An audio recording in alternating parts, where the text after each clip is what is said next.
October 6, 2023, residents of Israel awoke to a barrage of Palestinian rocket fire, which immediately preceded a full-on combined land, sea, and air assault of Israel by Hamas militants.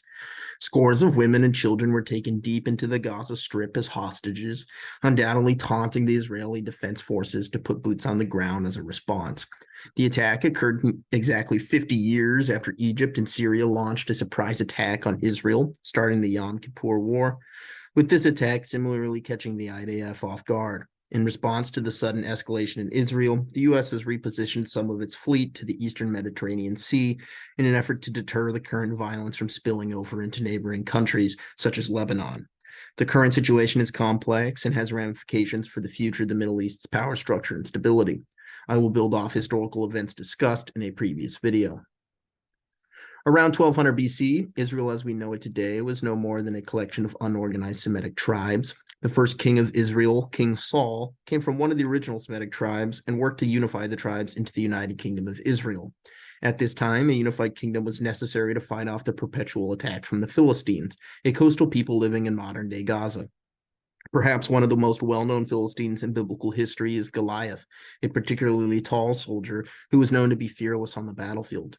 A young Jewish shepherd named David famously went into battle with Goliath and was able to kill him using a slingshot, despite David having a much smaller stature. This victory catapulted David to instant fame across Israel, and while Saul initially celebrated David's accomplishment, he soon became weary of David's new popularity and feared he would try to seize the throne, so he had David exiled from Israel. Saul's worst fear would come true when he was killed on the battlefield while fighting an army of Philistines. Kingless, the Jews clamored for David to return and rule them. David reasserted control over Israel and died in 970 BC and was replaced by his son, King Solomon. Solomon is best known for building the first temple in Jerusalem. Up until this point, the Jews' primary religious site was the tabernacle, a semi-permanent tent that had served the purpose of holding the Ark of the Covenant since Moses had it made, so the temple was a welcome addition for the Jews to worship their God more easily and permanently. In 720 BC, the kingdom of Israel was conquered by the nearby Neo-Assyrian Empire, although the kingdom of Judah was initially spared and became a client state of the Neo-Babylonian Empire. This effectively split Israel into two separate kingdoms, the kingdom of Israel in the north and the kingdom of Judah in the south. In 586 BC, Babylonian king Nebuchadnezzar II conquered Jerusalem and destroyed Solomon's temple. The Jews were then forcibly exiled to Babylon, located in present-day Iraq. The Jews remained prisoners in Babylon until the city was conquered by the Persian Empire in 538 BC, led by Cyrus the Great. Cyrus proclaimed that the Jews should be allowed to peacefully return to their homeland in Israel and commissioned the reconstruction of the destroyed temple in Jerusalem. Passive Persian rule changed when the Persians fell to Alexander the Great in the Macedonian Empire. The Macedonian Greeks aimed to Hellenize the Jews and over time began to forbid them from practicing their religion. This forced secularization radicalized the Jews, and in 167 BC, the Jews began to uprise under the guide of Judas Maccabeus, whose followers took the name the Maccabees. The Maccabees waged a guerrilla campaign against the Macedonians, eventually being able to take back control of the Second Temple, which is the event that is actually celebrated during Hanukkah. During this time, though, Macedonian rule in Europe was being overtaken by the rapidly expanding Roman Republic. The Romans, under General Pompey, took the Levant and North Africa from the Macedonians to rule. However, Ptolemaic Egypt was allowed to continue with a level of autonomy and its own king and queen. Pompey was popular amongst the Roman public, but was at odds with the Senate, who was suspicious of his intentions. To overcome their vetoes, Pompey aligned with other senators, Julius Caesar and Crassus, to form the First Triumvirate, a power trio who had the goals of undoing the checks and balances put in place by the Senate over executive powers. Eventually, disagreements between the trio led to a civil war with Julius Caesar aiming to seize total control. Pompey was chased all the way to Egypt, but was assassinated in 48 BC by a Roman mutineer who did not want to continue fighting. Herod, a Jew whose family had grown close to Caesar due to their cooperation with the Roman occupiers, was appointed the Roman Jewish client king in 47 BC. Herod was known for expanding the Second Temple, thus giving its name Herod's Temple, as well as being a loyal ruler for the Roman Empire. After Herod's reign, the Romans created the office of governor of Judea, with the most famous person to hold this position being Pontius Pilate. The relationship between the Jews and the Romans began to sour under the rule of Emperor Caligula, who insisted on desecrating Jerusalem to create a shrine to himself. Subsequent Jewish uprisings were met with the destruction of Jerusalem and Herod's temple by Roman forces in year 70, which caused the Jewish diaspora across Europe. After the fall of the Western Roman Empire, the Byzantines took control of Palestine and began to widely colonize the area with Christian settlers. In 638, the Muslims conquered 638, the Muslims conquered Palestine and allowed the few Jews to remain, although they banned them from worshiping on the Temple Mount, the hill which the temples had been built and happened to be the most important holy site in Judaism. And they banned the Jews from practicing here for the next 1,000 years. The Temple Mount is also very important to Islam, being the third holiest site, as where Muhammad purportedly ascended to heaven.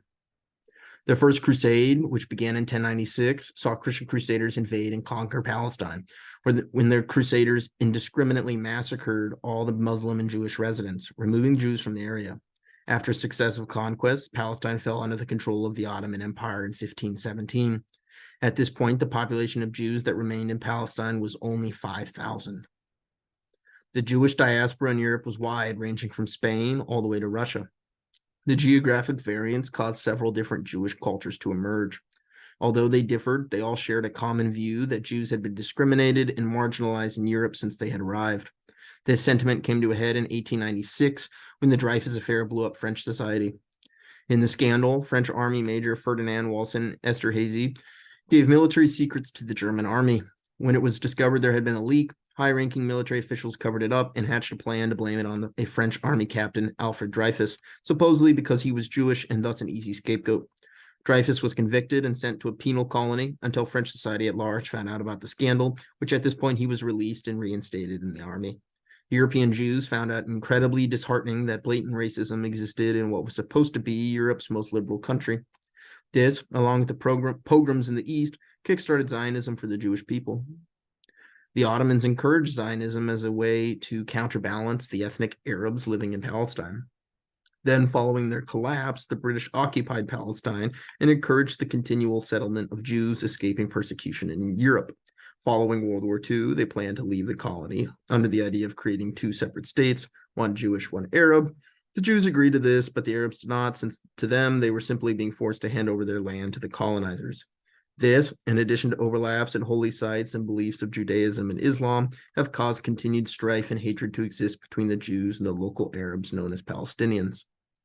Following World War II, the previously subjugated Arab nations formed the Arab League, which had the goal of increasing Arab nationalism and cooperation of existing secular regimes rather than the formation of new Islamic republics. After Israel won their independence in 1949, Egypt and Jordan occupied the Palestinian inhabited parts known as the Gaza Strip and West Bank. In 1964, the Arab League formed the Palestinian Liberation Organization, known as the PLO, to represent the Palestinian people with the initial goal of the eradication of Israel and a return to sole Arab rule. The PLO soon began to wage guerrilla warfare against the Jewish state, striking them primarily from the West Bank. They were supported by the allied forces of Egypt, Syria, Jordan, and Iraq, eventually leading to direct confrontation in the 6 Days War. After the war, Israel captured the Gaza Strip, Golan Heights, and West Bank, causing the Palestinians to withdraw to Jordan. King Hussein of Jordan was initially receptive of the Palestinians, inviting them as citizens and giving them political representation.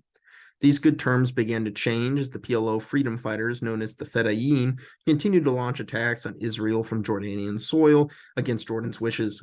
These attacks drew the ire of Israeli counterattacks and resulted in the collateral killings of Jordanians.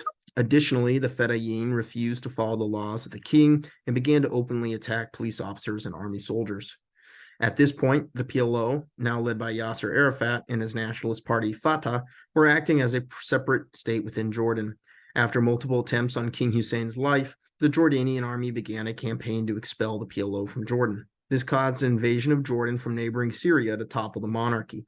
The Syrians, under the guise of being the military wing of the PLO, called themselves the Palestinian Liberation Army, or the PLA, and repainted their tanks with PLA signage and fought alongside the Fedayeen, although they were eventually beaten back and humiliated by the Jordanians. After Jordan won the conflict known as Black September, they expelled the Palestinians from Jordan, although they agreed to allow them to peacefully relocate to Lebanon through Syria. Lebanon was a multi-ethnic and religious state, being home to Sunni Muslims, Shia Muslims, local Druze people, and local Christians known as Maronites. Prior to World War II, Lebanon was a colony of France. Following the war, decolonization plans set up a unique government in Lebanon, which split power between the different religious groups based on their populations. At first, tensions between the groups under the system were high, with a protracted war being narrowly avoided in 1958, only after U.S. Marines arrived and a relatively peace occurred during the 1960s. This was all upended with the mass relocation of the Palestinians to southern Lebanon. While the Sunni Muslim population welcomed the Palestinians, their addition threw off the balance of power with the Shia and Maronites. Fighting began to break out between the PLO and the Shia and Maronites in Beirut in 1975, leading to the destruction of the downtown and establishment of the so-called Green Line, which separated the sides. In 1976, fearing collapse of Lebanon due to civil war and ensuing increases in Israeli influence, Syria invaded with its PLA forces to support the Shia population and occupied northern Lebanon and remained in the country, greatly influencing it until 2005, when revolts by the Lebanese forced their withdrawal. During this civil war, the PLO continued their attacks on Israel from Lebanon. In 1982, Israel invaded and occupied southern Lebanon with the goal of pushing the PLO out of the country. After security was restored, Israel left Lebanon in 1985, leaving it to be totally controlled by Syria. President Assad of Syria, a Shiite, began to worry about losing control of Lebanon or Syria to the Sunni Palestinians and invited Revolutionary Guards from Iran into the country to build up the strength of the Shiite militant forces to be known as Hezbollah. With the Israelis gone, fighting continued in Lebanon between the factions until 1990. The PLO's Universal Arab backing began to splinter in 1978 following the Camp David peace accords, where Egypt formally recognized the state of Israel, weakening Arafat and the PLO and forcing their exile to Tunisia. At this time, the PLO was weak and Palestinians within Israel had very little voice. This led to the First Intifada, or Palestinian Uprising. The violence led to the Oslo Accords of 1993 and 1995, which saw the U.S. broker a peace process between Israel and the PLO by having the two sides formally recognize each other and commit to a future peaceful two-state solution. Although peace appeared to be on the horizon, many of the goals of the Oslo Accords were not fulfilled, and by 2000, another U.S. brokered peace talk at Camp David between Arafat and the Israelis occurred. The talks did not yield a breakthrough, with the two sides being hung up on the issue of who controls the Temple Mount. Following the failure of the talks, at the encouragement of an elderly Yasser Arafat, the Palestinians began the Second Intifada. Frequent attacks on Israel from the West Bank caused Israel to construct a large wall separating it. This decreased economic activity in the area, but along with the deconstruction of some Jewish settlements in the West Bank, allowed a level of peace to return. In 2004, Arafat died and was replaced by Mahmoud Abbas, who planned to make peace with Israel and take a more pro-Western stance for the PLO. Consequently, Israel agreed to completely exit the Gaza Strip, forcibly removing all Jewish settlers there refusing to comply. There existed, however, an ideological divide between the Palestinians in the West Bank and Gaza. The Muslim Brotherhood, a Sunni Islamist organization founded in Egypt in 1928, with the goal of using the Islamic principle of charity to increase the popularity of religion in society and to eventually establish an Islamic state which followed Sharia law. Increasing power of the Muslim Brotherhood within Egypt led the government outlawing them in 1948, with members negatively reacting by assassinating the prime minister. In 1952, the Egyptian monarchy was overthrown in a coup by the Free Officers Movement, and the Muslim Brotherhood quickly became the main target of the military. The radical teachings of the Brotherhood were especially popular in Egyptian-controlled Gaza, so the Egyptians reacted by severely suppressing the group there. After Egyptian defeat, the Israelis regained control of Gaza and permitted radical Islamic teachings to continue, as they believed it would hinder the PLO's ability to exercise control over both territories. By this time, the Brotherhood in Gaza had become disconnected from Egypt and formed into its own offshoot known as Hamas.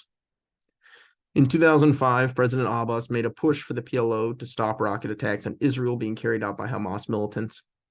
Although Abbas was able to successfully end the Second Intifada, this intervention made the PLO unpopular, and Hamas was able to win an election in Gaza over Fatah for the first time in 2006. Hamas quickly assassinated Fatah political opponents, causing a permanent rift between the Palestinian governments of Gaza and the West Bank. In reaction to Hamas's seizure of power, Israel and Egypt agreed to blockade Gaza indefinitely starting in 2007. The blockade had the negative effect of further radicalizing the 2.5 million residents of Gaza and pushing them closer to Hamas. Since then, Iran and its allies have put aside their Shia-Sunni differences to fund and arm Hamas with the ultimate common goal of removing the Jewish state, which they see as a lingering stain of Western colonialism. Continued rocket attacks from Hamas and subsequent Israeli counterattacks lasted for the next 15 years. In April 2023, tensions were high, especially at the Temple Mount in Jerusalem during the overlapping holidays of Ramadan, Passover, and Easter. Muslims praying at the Al-Aqsa Mosque heard a rumor that Jews would be sacrificing a goat on the Temple Mount, something that is against their religion and Israeli law, and barricaded themselves within the mosque. In reaction, Israeli soldiers appeared in riot gear and forcibly removed the praying Muslims. This treatment enraged Muslims in the region, especially Hamas, and kickstarted a secret invasion of Israel in retaliation, dubbed Operation Al-Aqsa Flood. The plans were dreamed up by Commander Mohammed Deif, who acted as the leader of the military wing of Hamas. Some of the hallmarks of the invasion, including the violence perpetrated against civilians and the murder of Jewish citizens, children, and infants, were probably meticulously planned by Deif for retribution to Israeli missile strikes on Gaza in 2014, which killed his wife and 2 of his children. Currently, the surprise military operation, quickly becoming known as the Third Intifada, is appearing to come as a shock to Israeli and U.S. intelligence, and was even probably carried out without outside consultation from regional allies like Iran. While Iran is keen to stop a warming of relations between Israel and the Arab states, they appear to be watching intently from the sidelines. An imminent violent reaction by Israel that is undoubtedly going to cause the deaths of many civilian Palestinians in Gaza and angry responses from the Arab nations in reaction is going to stop all progress on that front. The widespread taking of hostages by Hamas into Gaza is a deliberate strategy to force the IDF to limit their use of airstrikes on Gaza prior to a boots-on-the-ground invasion. This third intifada was designed to draw the world's attention to the plight of Palestinians living in a de facto apartheid state within Gaza. The extreme nature of the attacks, which most international observers find repugnant, showcases how the elements of long-term extremism have made their ways into the minds of Hamas and their subjects. In navigating their own poor relations, Egypt and Israel radicalized Gaza and creating a long-term problem that is now coming to the surface. Refusal of Hamas to reintegrate with the PLO, Israel, or Egypt makes the future for the territory and its populace difficult to predict. Only time will tell the future history of Gaza and its people.